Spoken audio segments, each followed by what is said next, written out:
Color source consoles are designed to control LEDs and moving lights with color mixing systems using color chips and a color picker.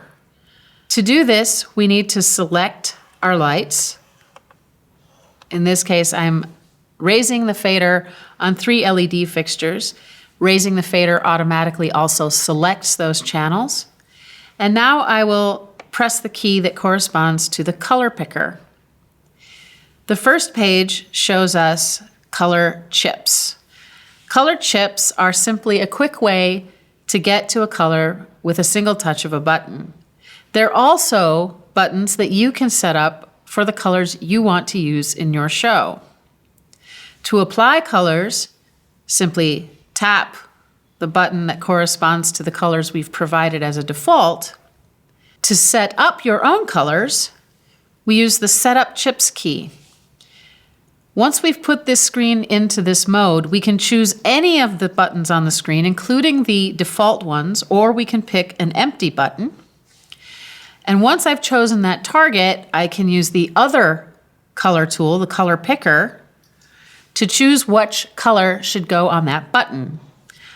I'll choose something kind of greenish, because then we'll be able to see it easily. Once I've picked the color that I want, I hit Exit Setup.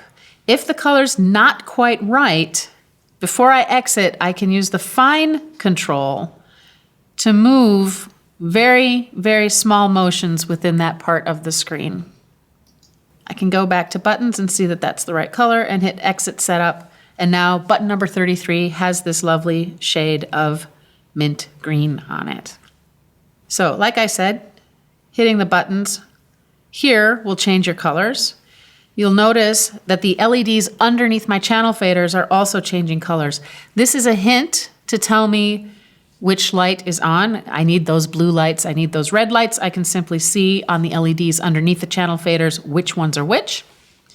In addition, when I bring these faders down, those LEDs actually are staying red. They're dim, but they're in the color that those lights are currently set to, which helps me to know when I bring up channel 15 again that a red light is going to come up on stage.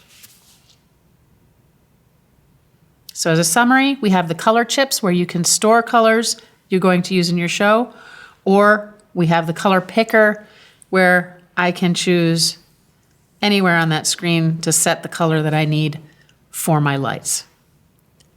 And this is how we control all color mixing systems in all devices on the color source consoles.